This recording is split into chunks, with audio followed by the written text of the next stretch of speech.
Welcome back to Spank Ranch Garage. Got my trusty car trailer out today, and we've got a problem with the brakes. These are surge brakes, not electric brakes, and they are inoperable. So let's get that fixed. So the symptom here is no braking power from the trailer, and then also a lot of clunking and banging on the hitch, which is this happening. And this means we've either got air in the lines, we have a leak, we're out of fluid, something like that. So let's go ahead and check the fluid. If I had to guess, I would assume we have a leak and there's no fluid left.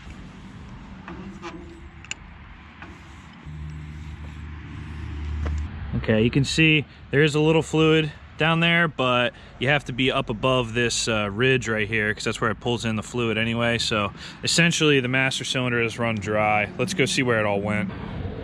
Historically, I've had issues with the line breaking right where it goes into the wheel cylinder here.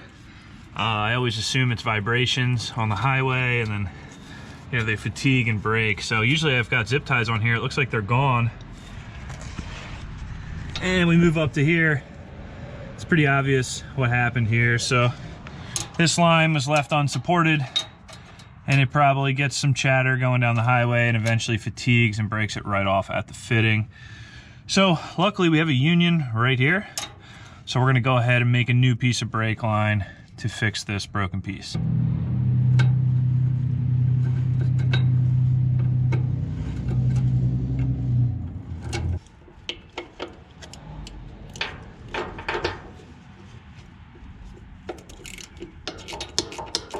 So let's prepare to make our own line. Yeah, you could buy pre-made lines from the parts store that are close enough in length and bend them up, make them fit. Certainly an option, just not what we're gonna do here.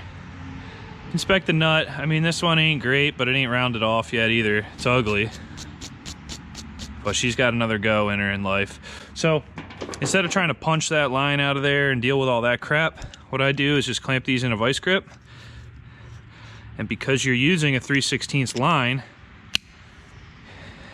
you can ram a 3/16 bit right down there, drill the line out, and then it clearances the nut all in one shot. If it'll go. There we go. All right, 3/16 bit, make the nut fit perfectly on a 3/16 line, knock all the rust out of it, whatever. This nut's ready to reuse. Same thing for this one. I won't even try to fish the nut off. I'll just drill the flare off. And then the line should pull right out.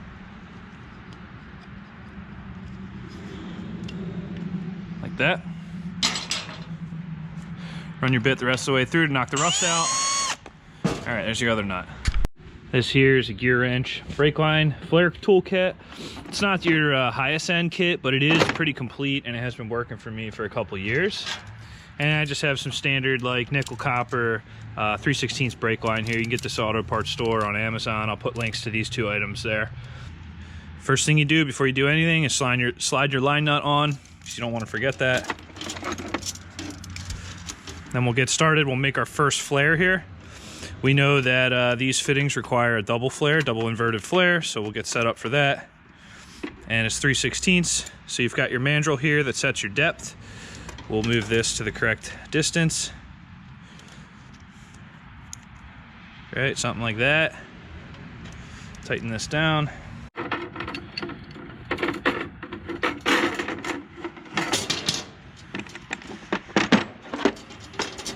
I welded a 10mm nut on the top of this, so I can just use a wrench instead of using that drawbar.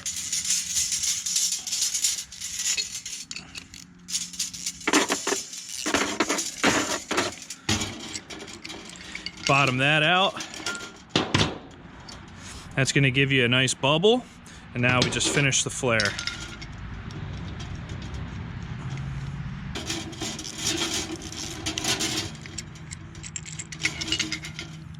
So now we've got this nice flare on the end here, fits this nut perfectly.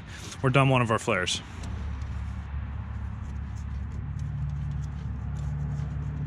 Now I don't like to measure these and hope for the best, so we'll just build it in place. Now that that's into our wheel cylinder, I'll kind of start to position the line where I think it needs to go. Bring it across here, like that. And then with that positioned, we can make a very good shot at where we need to cut and flare.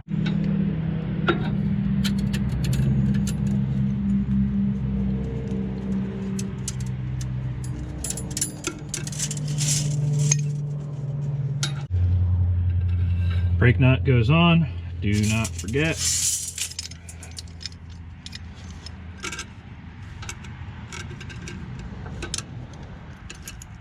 Set up the flaring tool, basically repeat the flare.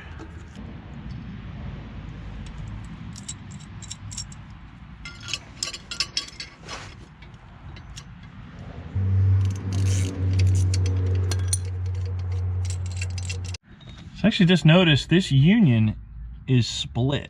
I thought it was just a plier mark in the paint. It's legitimately split, so no better time to replace that than now. I'm gonna use some big zip ties to pull the brake line into the axle, keep it from moving around as the trailer's bouncing down the highway. There's better ways to do this, but I live my life a couple years at a time.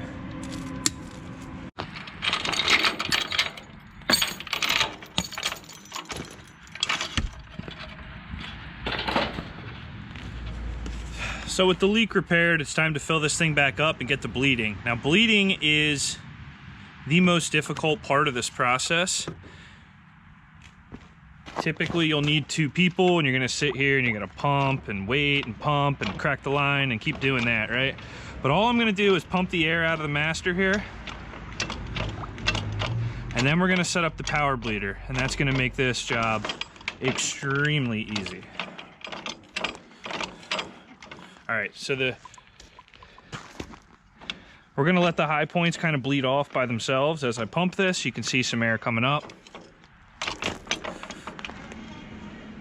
Take your time with that until it feels kind of stiff. Now we'll set up the adapter for the power bleeder. This is made by Motive, same brand as the power bleeder. It's sort of like universal brake master cylinder adapter. I use this when I don't have the right adapter for the car, but obviously nobody's got an adapter for one of these probably.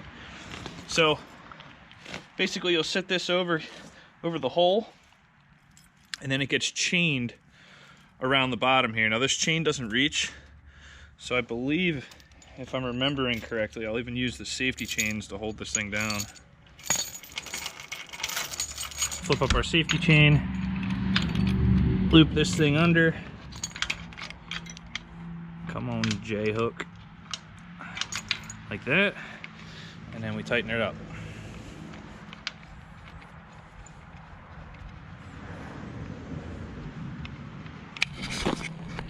See how that works? Now we've created a seal to the top of the master cylinder, then we hook this up to our power bleeder.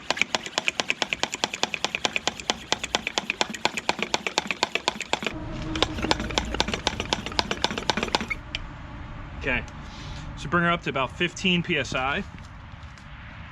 We're checking for leaks. It's not blowing fluid everywhere, so we did a good job on this connection up here. Now the rest of the bleeding procedure is just as easy as cracking the bleeders, wait until the air is done coming out, close them up, clean them up. This tool right here is just a lifesaver for all types of bleeding. Clutches, brakes, trailer brakes, whatever it is. I could not live without this thing. I'm always a one-man team out here. Don't have someone else to bleed this, so this is paid for itself every time I use it.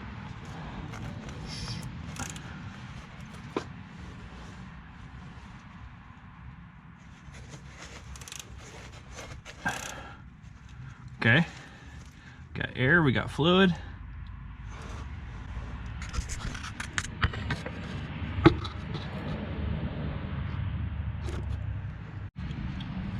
Hit a back wheel now. Dirtier fluid. See if any air got in these back lines.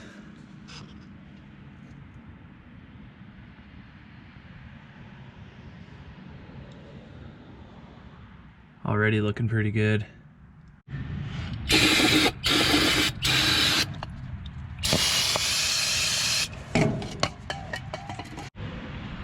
All right, and just like that, all 4 wheels are bled.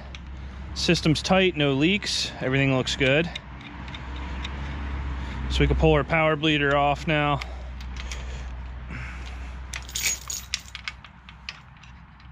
Another tip when you're working on one of these is make sure the fill cap still has the rubber diaphragm in it, because there's a weep hole here that allows air in, so when the fluid level drops, the air can replace it.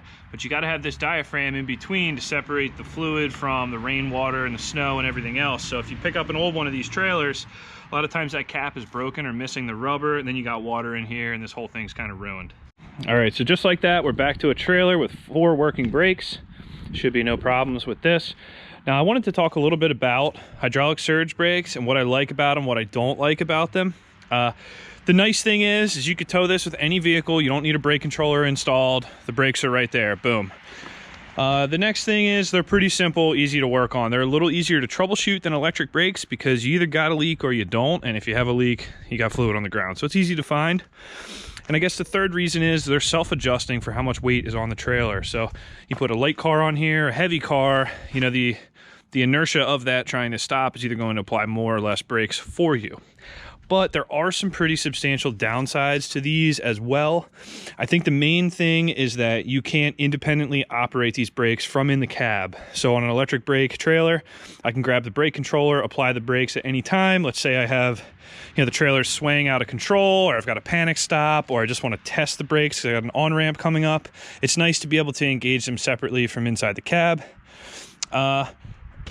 Otherwise, you know, it's kind of a toss-up. I tend to prefer the electric brakes just because I have the tunability to set them the way I want. Do I want the trailer to stop the truck? Do I want the truck to stop the trailer, depending on what I'm doing for the load? But otherwise, cost of service and simplicity, there's not that much difference between them. If you pull these drums off, they look just like electric brakes inside there. There's just no magnet. The shoes look the same. The drum is even the same drum. It just has a wheel cylinder instead of a magnet to pull the shoes open. So I guess one other con of these is backing up is an issue. You will see some of these have reverse lockout kits. This one does not have it. So if I want to back up a hill with a heavy load on the trailer, the brakes are engaging when I'm pushing the trailer backwards, and that will that'll piss you off or make you have to use 4 low or whatever. But anyway, that's my thoughts on these trailer brakes. They're not bad. They're not great either.